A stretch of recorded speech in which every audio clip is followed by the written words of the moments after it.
Hey, good morning my dear friends and students. I am Sadhna and all of you enjoying mathematics and science with me. एक interesting मॅथमॅटिक्सचा lesson 7th स्टँडर्डचा the algebraic formula expansion of square हा तुमच्यासाठी घेऊन आलेला आहे. खूप interesting lesson आहे की जो तुम्हाला लाईफ टाइम उपयोगी ठरणार आहे. तर याचा आपण इंट्रोडक्टरी पार्ट बघितला आहे. तर काय बघायचं आहे आजच्या व्हिडिओमध्ये? Let's enjoy with DS digital school. तुमची नोटबुक, तुमचा पेन, तुमचा रायटिंग बोर्ड सगळं माझ्यासोबत घेऊन बसा आणि माझ्यासोबत एक्झाम्पल सोडवा. म्हणजे तुम्हाला बिलकुल अवघड जाणार नाही. तुम्हाला कुठल्याही टीचरची कुठल्याही क्लासला जाण्याची गरज नाही. फक्त मी जे सांगते तुम्ही व्यवस्थित ऐका आणि तुमच्या नोटबुक मध्ये नोट डाउन करा. So student, what is today's topic? Let's see. So student, today we have to see the practice set 50. आपण 50 या प्रॅक्टिस सेट पर्यंत येऊन पोहोचलेलो आहे. तर या 50 प्रॅक्टिस सेट मध्ये कुठले कुठले एक्झाम्पल आहे? आपण पहिला फॉर्म्युला शिकला कुठला? a+b². मग आता कुठला फॉर्म्युला कुठे वापरायचा हे कसं ठरवणार रे बाळांनो? की इथे काय आहे? हा a प्लस हा काय आहे तुमचा b. म्हणजे इथे a+b चा फॉर्म्युला इथे आपण काय करणार आहोत? यूज करणार आहोत. इथे पण same a+b is bracket square म्हणजे हा फॉर्म्युला इथे. मग आपण पेपरला सगळ्यात महत्त्वाचं ह्या एक्झाम्पल साठी तुम्ही कुठला फॉर्म्युला यूज करणार आहे? त्या फॉर्म्युला कंपल्सरी लिहायचा आहे. So a+b² is equal to what? a² + 2ab + b² हा फॉर्म्युला आपण इथे यूज करणार आहोत. ठीक आहे. मग आता पहिले a कोणता आणि b कोणता आपण व्हॅल्यू लिहून घेऊया. So what is a and what is b? So this is your a and this is your b. पेन्सिलने अशा पद्धतीने पेपरला लिहिलं तरी चालेल किंवा डायरेक्ट सेपरेट लिहून घ्यायचं म्हणजे कन्फ्युजन नकोय. So what is the value of a? a ची किंमत आहे 5a आणि b ची किंमत आहे 6b. आता ही व्हॅल्यू काय करायची? फक्त आपल्याला या फॉर्म्युल्यामध्ये आपल्याला इथे पुट करायची आहे आणि मग आपल्याला आन्सर इथे काढायचं आहे. So therefore a+b² is equal to what? या फॉर्म्युल्यामध्ये किंमत टाकूया. a² करायचा म्हणजे तुमचा 5a चा स्क्वेअर करणार प्लस 2 ॲज इट इज. कोणतंही चिन्ह नाही म्हणजे तुमचं इथे मल्टिप्लिकेशनचं साईन आहे. a म्हणजे परत तुमचा 5a, b म्हणजे तुमचा 6b. हां, आपण व्हॅल्यू टाकल्या या तिघांवरती अशी अंडरलाईन केली म्हणजे तुम्हाला या तिघांचं गुणाकार करायचं हे समजेल. प्लस b² म्हणजे तुमचा 6b चा स्क्वेअर इथे तुम्हाला करायचा आहे. चला फटाफट करूया. सो 5a² म्हणजे 5 5 इथे तुम्हाला मी डिटेलमध्ये सांगते 5a × 5a. आता इथे आपण डायरेक्ट करायची सवय लावायची आहे. 5 5 25 आणि a × a काय झालं तुमचा? a² म्हणजे याचा आन्सर काय आलं तुमचं? 25a² प्लस आता ह्या सगळ्यांचा गुणाकार करायचा. मग आता पहिले काय करायचं? ह्या संख्यांचा गुणाकार करा. ह्या तीनही किती? 5 2 10, 10 6 60. मग इथे 60 गुणाकार आला आणि त्यांना काय करायचं? हे अक्षर जोडून द्यायचे a आणि b. दोघांना काय करायचं? हे अक्षर जोडून द्यायचे a × b ab. ठीक आहे. सो अशा पद्धतीने. त्यानंतर 6b त्याच पद्धतीने 6b × 6b. 6 6 तुमचे किती आले? 36. b × b काय आले? b². So what is your answer? 36b². पूर्ण a+ याचं एक्सपान्शन करून किती आले आहे? 5a + 6b चं एक्सपान्शन करून तुमचा आन्सर आला आहे 25a² + 60ab + 36b². सो अशा पद्धतीने पेपरला 2 मार्क्ससाठी तुम्हाला हे एक्झाम्पल विचारलं जाणार आहे. तुम्ही पहिले फॉर्म्युला लिहायचा. फॉर्म्युला लिहिल्यानंतर a आणि b ची किंमत काय आहे ती लिहून घ्यायची आणि फॉर्म्युल्यामध्ये किंमत टाकायची. तुम्हाला इझिली आन्सर हे मिळणार आहे. Clear everyone? Let's see the next example. आता ह्या फॉर्मॅट मधलं एक्झाम्पल पाहून घाबरून जाऊ नका. सेम आपल्याला इथे फॉर्म्युला कंपल्सरी प्रत्येक वेळेस तुम्हाला फॉर्म्युला लिहायचा आहे. कुठला? इथे हा तुमचा a आहे आणि हा तुमचा काय आहे? b. म्हणजे फॉर्म्युला कुठला वापरणार? a+b ब्रॅकेट स्क्वेअर म्हणजे आपला तोच नेहमीचा a+b² is equal to what? a² + 2ab + b². हा फॉर्म्युला आपण इथे यूज करणार आहोत. So what is the value of a? a ची किंमत काय आहे? a/2. b ची किंमत काय आहे तुमची? b/3. ही व्हॅल्यू पण आपण लिहून घेतली. त्यानंतर आपण याच्यामध्ये व्हॅल्यू पुट करणार आहे. ठीक आहे. a+b² इज इक्वल टू पहिले काय सांगितलं तुम्हाला? a चा स्क्वेअर करायचा. a चा स्क्वेअर म्हणजे ह्या टर्मचा स्क्वेअर करावा लागणार आहे. दॅट इज a/2 चा स्क्वेअर इथे करावा लागणार आहे. घाबरून जाऊ नका. खूप सोपं उदाहरण आहे. सेम फॉर्म्युला वापरायचा फक्त इथे फ्रॅक्शनच्या फॉर्ममध्ये दिले आहे म्हणून घाबरून जाऊ नका.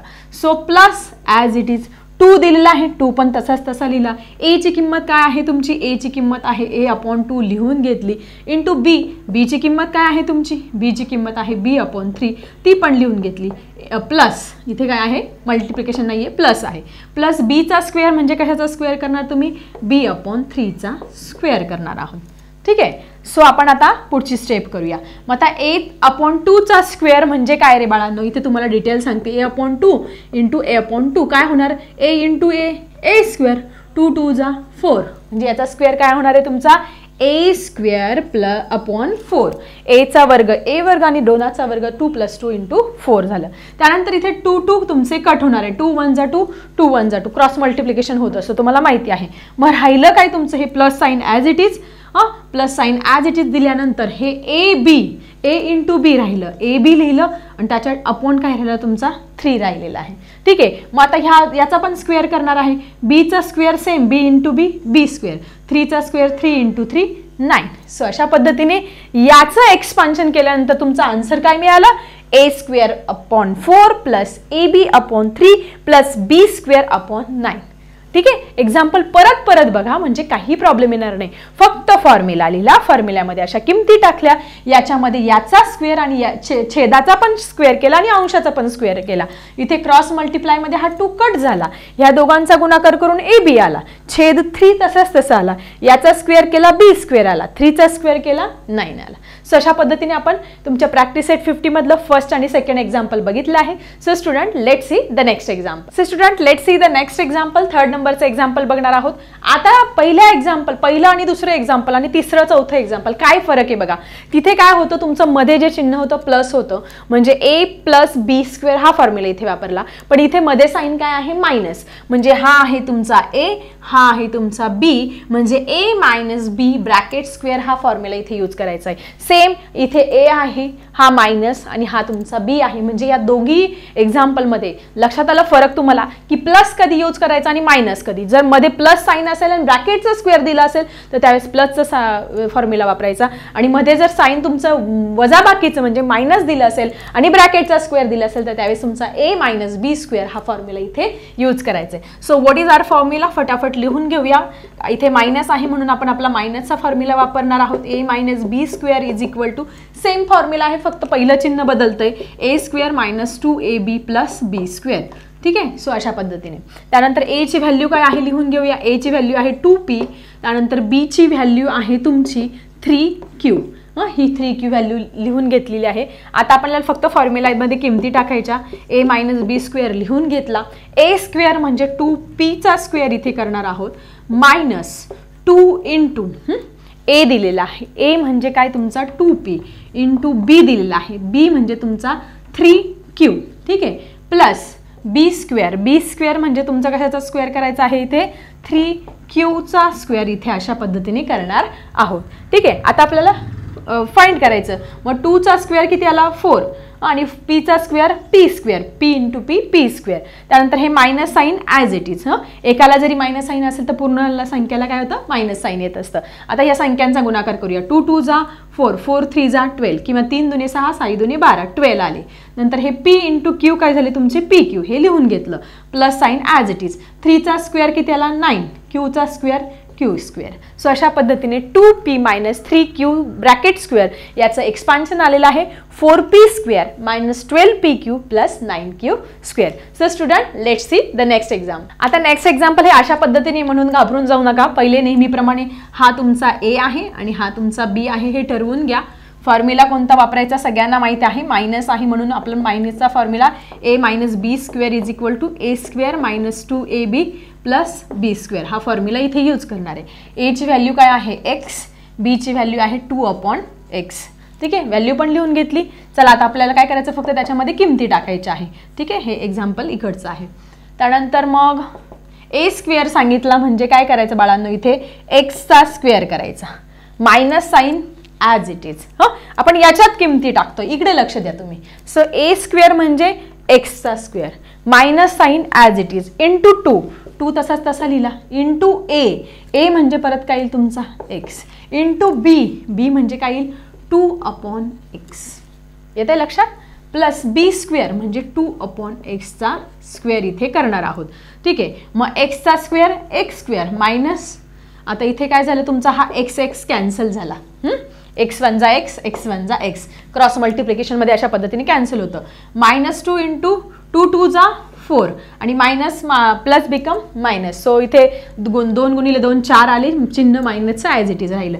प्लस इथे 2चा स्क्वेअर काय आला 4, एक्सचा स्क्वेअर काय आला एक्स स्क्वेअर. सो अशा पद्धतीने तुमचं एक्सपान्शन आलेलं आहे. कशाचं एक्स मायनस 2 अपॉन एक्सचं ब्रॅकेट स्क्वेअर, याचा एक्सपान्शन आला आहे x square minus 4 plus 4 upon x square. Okay, I think तुमचं हे थर्ड आणि फोर्थ एक्झाम्पल सुद्धा क्लिअर झाले असेल. So student let's C next example. So student आता तुम्हाला इझिली फटाफट एक्झाम्पल सोडवता येणार आहे. आपण आलेलो आहे 5th एक्झाम्पल पर्यंत. आता इथे मध्ये कोणतं साईन आहे प्लस, म्हणजे आपण कुठला फॉर्म्युला वापरणार आहोत a plus b bracket square is equal to A square plus 2ab plus B square हा फॉर्म्युला वापरणार आहे, म्हणून तो आपण लिहून घेतला. इथे ए ची व्हॅल्यू काय आहे, this is your a, this is your b. ही व्हॅल्यू लिहून घेऊया. ए ची व्हॅल्यू काय आहे तुमची ए एक्स, बी ची व्हॅल्यू काय आहे बी वाय. आता काय करायचं, फक्त फॉर्म्युल्यामध्ये किमती टाकायच्या. देअरफॉर A plus B square is equal to A square सांगितला, त्यांनी काय सांगितलं ए स्क्वेअर म्हणजे कशाचा करणार, इथे ए एक्सचा स्क्वेअर करणार plus sign as it is 2 as it is into a सांगितला म्हणजे ए एक्स येईल, इंटू बी सांगितला म्हणजे बी वाय येईल, आणि plus sign as it is into B square सांगितला म्हणजे बी वायचा स्क्वेअर तुम्ही करणार आहात. ठीक आहे, सो आपण फटाफट सॉल्व करूया. ए एक्स याचा स्क्वेअर किती आला ए स्क्वेअर एक्स स्क्वेअर, याचा पण वर्ग होईल आणि याचा पण वर्ग होणार आहे, याचा पण स्क्वेअर होणार आहे, याचा पण स्क्वेअर इथे होणार आहे. नंतर ह्या सगळ्यांचा मल्टिप्लाय प्लस 2 ने मल्टिप्लाय केल्यानंतर 2च राहिला ए बी एक्स वाय. हां, या दोघांना आपण जवळ आणूया ए बी होईल आणि एक्स वायला जवळ आणून एक्स वाय होईल, किंवा ए एक्स बी वाय असं लिहिलं तरी चालणार आहे, पण आपण सिरियली अल्फाबेटिकली घेतो ए बी आणि नंतर एक्स वाय. त्यानंतर इथे काय येईल बीचा स्क्वेअर बी स्क्वेअर वायचा स्क्वेअर वाय स्क्वेअर. सो याचं एक्सपान्शन किती आलं तुमचं a x plus b y bracket स्क्वेअरचं एक्सपान्शन आहे a square x square plus 2ab xy plus B square y square. Student let's see the next example. आता तुम्हाला इथे मायनस बघितलं म्हणजे कुठला फॉर्म्युला यूज करायचा हे समजलं असेल की आपल्याला इथे मायनसचा फॉर्म्युला आपला यूज करायचा a square minus 2ab plus B square हा फॉर्म्युला इथे यूज करायचा आहे. This is your a, this is your b. फटाफट व्हॅल्यू लिहून घेऊया. ए ची व्हॅल्यू आहे 7m, बी ची व्हॅल्यू आहे 4. आता काय करायचं फॉर्म्युलामध्ये किमती टाकूया. So A minus B square is equal to what, A square सांगितला म्हणजे 7mचा स्क्वेअर करणार minus sign as it is. कशी करते लक्ष द्या. इथे 2 इंटू ए सांगितला म्हणजे 7m इंटू बी सांगितला म्हणजे तुमचा 4. याच्या खाली अंडरलाईन करायचं म्हणजे हे कॅल्क्युलेशन करायला सोपं जाईल. प्लस बी स्क्वेअर म्हणजे तुमचा 4चा स्क्वेअर. ठीक आहे, 7चा स्क्वेअर किती आला 7 7 जा 49 आणि m into M M square. So अशा पद्धतीने इथे आलेलं आहे. आता ह्या सगळ्यांचा गुणाकार करूया. 7 दुने 14, 14 गुणिले 4 14 इंटू 4 किती आले 4 4 जा 16, 1 4 1 जा 4, 4 प्लस 1 5 56 पण चिन्ह मात्र इथे मायनस येणार आहे आणि त्याला हा m आपण इथे जोडून देणार. ठीक आहे, प्लस 4चा स्क्वेअर किती आला 4 4 जा 16. सो अशा पद्धतीने 7m मायनस 4 याचं एक्सपान्शन तुमचं आलेलं आहे 49m square minus 56m plus 16. So अशा पद्धतीने a प्लस बी स्क्वेअर आणि a मायनस बी स्क्वेअर याच्यावरती कुठलाही एक्झाम्पल आता तुम्हाला देऊ द्या, तुम्हाला इझिली सॉल्व्ह करता येणार आहे. सो आपण प्रॅक्टिस सेट 50 मधलं फर्स्ट सेकंड अप टू 6 पर्यंत एक्झाम्पल बघितलं आहे. अजून 2 उदाहरणं राहिले आहेत ते फटाफट सॉल्व्ह करूया. सो स्टुडंट आज फक्त आपण प्रॅक्टिस सेट 50 मधला प्रश्न पहिलाच कव्हर करतोय. बाकीचे जे प्रश्न आहे आपण नेक्स्ट व्हिडिओमध्ये कव्हर करणार आहोत. मग आता इथे बघितलं तुम्हाला समजेल की आपल्याला इथे प्लस आहे म्हणजे कुठला फॉर्म्युला यूज करायचा आहे, आपल्याला हा आपला प्लसचा फॉर्म्युला इथे यूज करायचा आहे. तो प्लसचा फॉर्म्युला फटाफट लिहून घ्यायचा. त्यानंतर आपल्याला ए ची व्हॅल्यू काय दिलेली आहे, this is your a and this is your b. ही फटाफट पेन्सिलने लिहून घ्यायचं म्हणजे तुम्हाला प्रॉब्लेम नको. ए ची व्हॅल्यू एक्स आहे आणि बी ची व्हॅल्यू आहे 1/2. मग आता फक्त काय करायचं फॉर्म्युल्यामध्ये किमती टाका. फॉर्म्युला लिहिला. आता खूप सारी प्रॅक्टिस झाली त्यामुळे फटाफट तुम्हाला सॉल्व्ह करता येणार आहे. एचा स्क्वेअर म्हणजे एक्सचा स्क्वेअर प्लस 2 लिहून घेतला इंटू ए म्हणजे एक्स इंटू बी म्हणजे 1/2 इंटू बीचा स्क्वेअर म्हणजे 1/2चा स्क्वेअर करणार आहोत. एक्सचा स्क्वेअर एक्स स्क्वेअर या सगळ्यांचं काय 2 1 जा 2 इथे कट होईल. सो एक्स इंटू 1 एक्स गुणिले 1 किती येईल तुमचा एक्सच येईल. त्यानंतर 1चा स्क्वेअर 1 2चा स्क्वेअर 4. सो अशा पद्धतीने फटाफट, कारण आता आपलं खूप सारी प्रॅक्टिस झालेली आहे. फक्त फॉर्म्युला लिहायचा, प्लस बघायचा, प्लसचा फॉर्म्युला लिहायचा, मायनस बघायचा, मायनसचा फॉर्म्युला लिहायचा, किमती टाकायच्या. ठीक आहे, कॅल्क्युलेशन मात्र व्यवस्थित मनपूर्वक करायचं आहे. आता इथे कुठला फॉर्म्युला यूज करणार आहे? मायनसचं साईन बघितलं, कुठला फॉर्म्युला यूज केला? मायनसचा फॉर्म्युला इथे यूज केलेला आहे. ठीक आहे, ए ची व्हॅल्यू काय आहे? This is your a, this is your b. A ची व्हॅल्यू आहे ए आणि बी ची व्हॅल्यू आहे 1/a. आता मात्र याचा आन्सर तुम्ही मला लिहायचा आहे कमेंट बॉक्समध्ये. मी तुम्हाला पूर्ण व्हॅल्यू फिल करून दाखवते, फक्त आन्सर तुम्ही मला लिहा कमेंट बॉक्समध्ये. आता इथे ए चा स्क्वेअर सांगितला म्हणजे ए चा स्क्वेअर येणार आहे. -2 इंटू ए इंटू बी म्हणजे 1/a प्लस बी स्क्वेअर म्हणजे तुमचा 1/a चा स्क्वेअर. हे कॅल्क्युलेट केल्यानंतर उत्तर काय येणार आहे ते मात्र तुम्ही मला लिहा कमेंट बॉक्समध्ये. कारण आतापर्यंत आपण 7 एक्झाम्पल बघितले आहे. 7 एक्झाम्पलच्या प्रॅक्टिसमुळे तुम्हाला 8व्या एक्झाम्पलचं 100% उत्तर हे लिहिता येणार आहे. सो याचा आन्सर काय आहे लिहा कमेंट बॉक्समध्ये. चला भेटूया अशाच इंटरेस्टिंग टॉपिकसह नेक्स्ट व्हिडिओमध्ये. आता मी थांबते. Bye everyone.